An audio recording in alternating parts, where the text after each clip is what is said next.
5 अगस्त 2019 को central government ने जम्मू कश्मीर के तमाम जो हमारे फंडामेंटल राइट्स, हक हकूक था, हमारी शनाख्त थी, हमारी आन बान शान थी, वो सब कुछ हमसे छीन ली। हमारी डेमोग्राफी, हमारे को डिस्पोजल्स, हमको बेदखल करने की कोशिश हो रही है 2019 से। हमारी जमीनें हो, हमारी नौकरियां हो नौजवानों की, हमारे इख्तियारात हो, मगर आज ये तमिलनाडु में पहुंच गया, क्योंकि तमिलनाडु में लाखों की तादाद में बाहर के वोटर्स को इंक्लूड किया जा रहा है। हमारी डेमोग्राफी तो पिछले 6 साल से चेंज करने की कोशिश कर रहे हैं, पर तमिलनाडु में भी शुरू हो गए, इसके बाद दूसरे स्टेट्स में शुरू होगा। तो मेरा कहने का मकसद ये है कि अगर अब भी हमारे मुल्क के लोग, हमारे मुल्क की लीडरशिप नहीं जागेगी, ये सोचेगी कि जम्मू कश्मीर को एक लेबोरेटरी बनाया जा रहा है, यहाँ जो हो रहा है वो पूरे मुल्क में हो रहा है, जो तबाही जम्मू कश्मीर में पिछले 6 साल से हुई, आज वही तबाही पूरे मुल्क में हो रही है कि हमारी मुल्क की जमहूरियत सबसे बड़ी चीज है, वोट बड़ी ताकत है। आज पूरे मुल्क के लोगों को, लाखों की तादाद में लोगों को उस वोट से भी वंचित किया जा रहा है, डिप्राइव किया जा रहा है। जम्मू कश्मीर के 1 करोड़ 40 लाख लोगों की शिनाख्त, उनकी जो एक पहचान थी वो सलब की गई, और उसके साथ साथ जम्मू कश्मीर को न सिर्फ 2 हिस्सों में बांटा गया, बल्कि दोनों हिस्सों को डिग्रेड भी किया गया। कॉन्स्टिट्यूशन था, झंडा था, आईन था, उसको हमसे छीना। हमसे अक्सर इन 6 सालों पूछा गया है यहाँ नॉर्मलसी आई है, यहाँ क्या बदलाव आया है। तो आप देख रहे हैं यहाँ ये बदलाव आया है कि हम एक लीगल पार्टी हैं, हम एक जमात से बिलोंग करते हैं। 6 साल बाद भी हमें प्रोटेस्ट करने नहीं दिया जा रहा है। 6 साल पहले भी ऐसे ही हमें नजरबंद किया गया था। जो जम्मू कश्मीर के तमाम लोग हैं, जमातें हैं, पार्टीज हैं, आम लोग हैं, उनको बंद किया गया, और बंद करने के बाद पार्लियामेंट में, इंडियन पार्लियामेंट में 370, अपना मोबाइल बंद करें प्लीज, 370 हटाया गया। और आज 6 साल बाद आप बदलाव देखिए, यहाँ कोई बदलाव नहीं है। हमें जानवरों की तरह पीडीपी ऑफिस में कैद किया गया है। आप खुद देखिए, if the cameras can pan out, यहाँ एक बड़ी सी गाड़ी रखी गई है सीआरपीएफ की, हमें निकलने नहीं दिया जा रहा है। मैंने यहाँ लेडी ऑफिसर है, इनका नाम जगदीश है, मैंने इनको बहुत अच्छे से अपील किया, मैंने इनको इल्तिजा की कि हम यहाँ एज लॉ अबाइडिंग सिटीजन, एक जमात के रिप्रेजेंटेटिव के नाते से हम यहाँ पीसफुल प्रोटेस्ट करना चाहते हैं। जम्मू कश्मीर को पूर्ण राज्य का दर्जा मिलने की घोषणा हो सकती है। इससे उपराज्यपाल की भूमिका सीमित हो जाएगी और चुनी हुई सरकार को ज्यादा शक्तियां मिलेंगी। ये कदम नेशनल कॉन्फ्रेंस और कांग्रेस जैसे विपक्षी दलों की मांग को पूरा कर सकते हैं, लेकिन बीजेपी के लिए ये एक सियासी दांव है। क्या इससे कश्मीर में शांति और लोकतंत्र की एक नई सुबह होगी, या फिर एक नई राजनीतिक जंग छिड़ेगी? जम्मू कश्मीर में धारा 370 हटने के बाद ये 6वां साल है। नेशनल कॉन्फ्रेंस ने 2024 चुनावी घोषणा पत्र में अनुच्छेद 370 और राज्य के दर्जे की बहाली को प्रमुख मुद्दा बनाया। पार्टी ने विधानसभा में एक प्रस्ताव पारित किया जिसमें विशेष दर्जे और राज्य के दर्जे की बहाली की मांग की गई। मुख्यमंत्री उमर अब्दुल्ला ने चेतावनी दी। वो तो चलिए ना, ये तो चलता रहेगा, लेकिन आपको तो ये सवाल उन लोगों से पूछना होगा जिन्होंने आपको 2019 में कहा था कि जम्मू कश्मीर से 370 हटने पे सारा आतंकवाद खत्म हो जाएगा। आज 370 को हटाए हुए लगभग 6 साल हो रहे हैं, आज भी आतंकवादी जो हैं वो मार गिराए जा रहे हैं। तो कहीं ना कहीं उस वक्त कहने में और आज की हकीकत में फर्क है। आज 6 बरस हो गए, लेकिन उसका कोई निवारा नहीं किया। बावजूद के नेशनल कॉन्फ्रेंस हर लड़ाई लड़ती रही, हर मोर्चे पे लड़ाई लड़ी, लेकिन सेंट्रल गवर्नमेंट ने कुछ नहीं किया। आज वही 5 अगस्त का दिन हम स्याह दिन के तौर पे मना रहे हैं। पूरे जम्मू प्रोविंस के हमारे डिस्ट्रिक्ट हेडक्वार्टर जबरदस्त मुजाहरे हो रहे हैं, और हमारा यही कहना है कि जो हमारे हक को छीने गए, जो हमारा स्टेटहुड छीना गया, फौरी तौर पे बहाल किया जाए। ऑनरेबल प्राइम मिनिस्टर ने और होम मिनिस्टर ने on the floor of the house ये यकीन दिलाया था कि जम्मू कश्मीर को फौरी तौर पे हम स्टेटहुड वापस करें।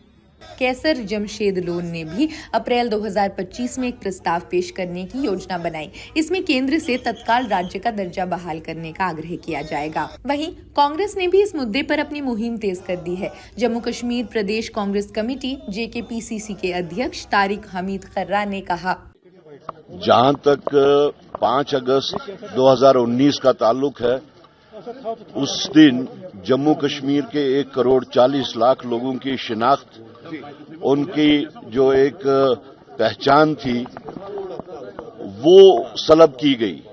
और उसके साथ साथ जम्मू कश्मीर को न सिर्फ 2 हिस्सों में बांटा गया, बल्कि दोनों हिस्सों को डिग्रेड भी किया गया।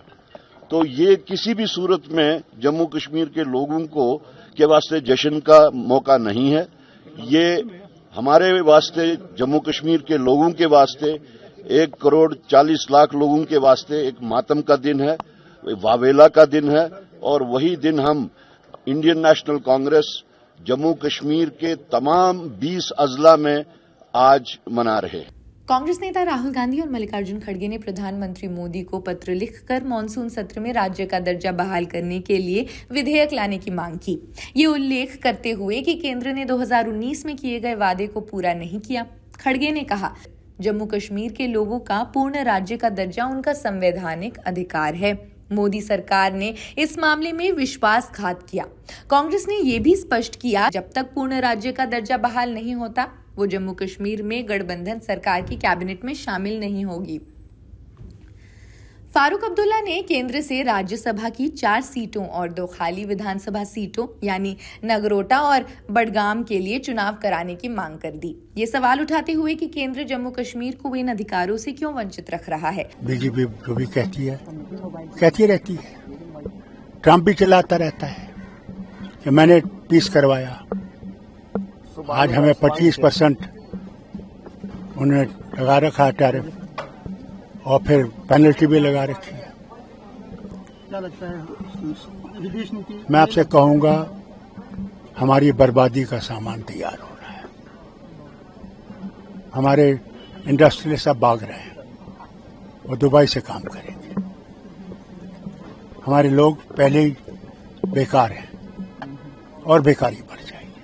उन्होंने चेतावनी दी, कोई भी नया गलत कदम जैसे जम्मू को राज्य का दर्जा देना और कश्मीर को केंद्र शासित प्रदेश बनाए रखना जम्मू कश्मीर के लोगों के लिए अपमानजनक होगा और भारत की वैश्विक छवि को भी नुकसान पहुंचा सकता है। नेशनल कॉन्फ्रेंस ने कहा, यह संघर्ष जम्मू कश्मीर की जमीन, पानी, बिजली और पहचान के लिए है। जम्मू कश्मीर की पूर्व मुख्यमंत्री और पीपल्स डेमोक्रेटिक पार्टी की अध्यक्ष महबूबा मुफ्ती ने भी केंद्र सरकार द्वारा 2019 में अनुच्छेद 370 को रद्द करने के विरोध में आज 15 मिनट के ब्लैकआउट का आह्वान किया। 100-150 लोग जमा हो गए हैं और गेट के बाहर हजारों की तादाद में फौज और पुलिस को लगाया गया है। ये खुद ही कहानी बताता है जम्मू कश्मीर के हालात क्या हैं। देखिए, आज का जो दिन है, ये न सिर्फ जम्मू कश्मीर के लिए काला दिन है, बल्कि पूरी कौम के लिए, पूरे मुल्क के लिए ये काला दिन है। आज के दिन जो इस मुल्क की कॉन्स्टिट्यूशन है, संविधान है, उसकी धज्जियां उड़ाई गई। और वो भी कहाँ उड़ाई गई? पार्लियामेंट के अंदर जो रूलिंग पार्टी है, उन्होंने अपनी ब्रूट मेजॉरिटी का इस्तेमाल करके जो हमारे मुल्क के आईन ने जम्मू कश्मीर को एक खुसूसी पोजीशन दी थी 370 की सूरत में, उसको अनकॉन्स्टिट्यूशनली खत्म कर दिया। उन्होंने इसे 1.4 करोड़ जम्मू कश्मीर के लोगों की पहचान, स्वायत्तता और संवैधानिक दर्जे के अवैध चुनाव के खिलाफ इसको एक सिंबॉलिक प्रोटेस्ट बताया। मुफ्ती ने लोगों से रात 9 बजे अपने घरों की बत्तियां बंद करने की अपील की, ताकि इस काले दिन को याद किया जाए जब जम्मू कश्मीर को 2 केंद्र शासित प्रदेशों में बांटकर उसका दर्जा कम किया गया। उन्होंने इसे शोक विलाप का दिन करार दे दिया है। इसमें भारतीय राष्ट्रीय कांग्रेस के जम्मू कश्मीर इकाई ने भी समर्थन जताया है। खैर, इस खबर में बस इतना ही। बाकी देश दुनिया की सभी जरूरी खबरों के लिए जुड़े रहें जनसत्ता के साथ। शुक्रिया।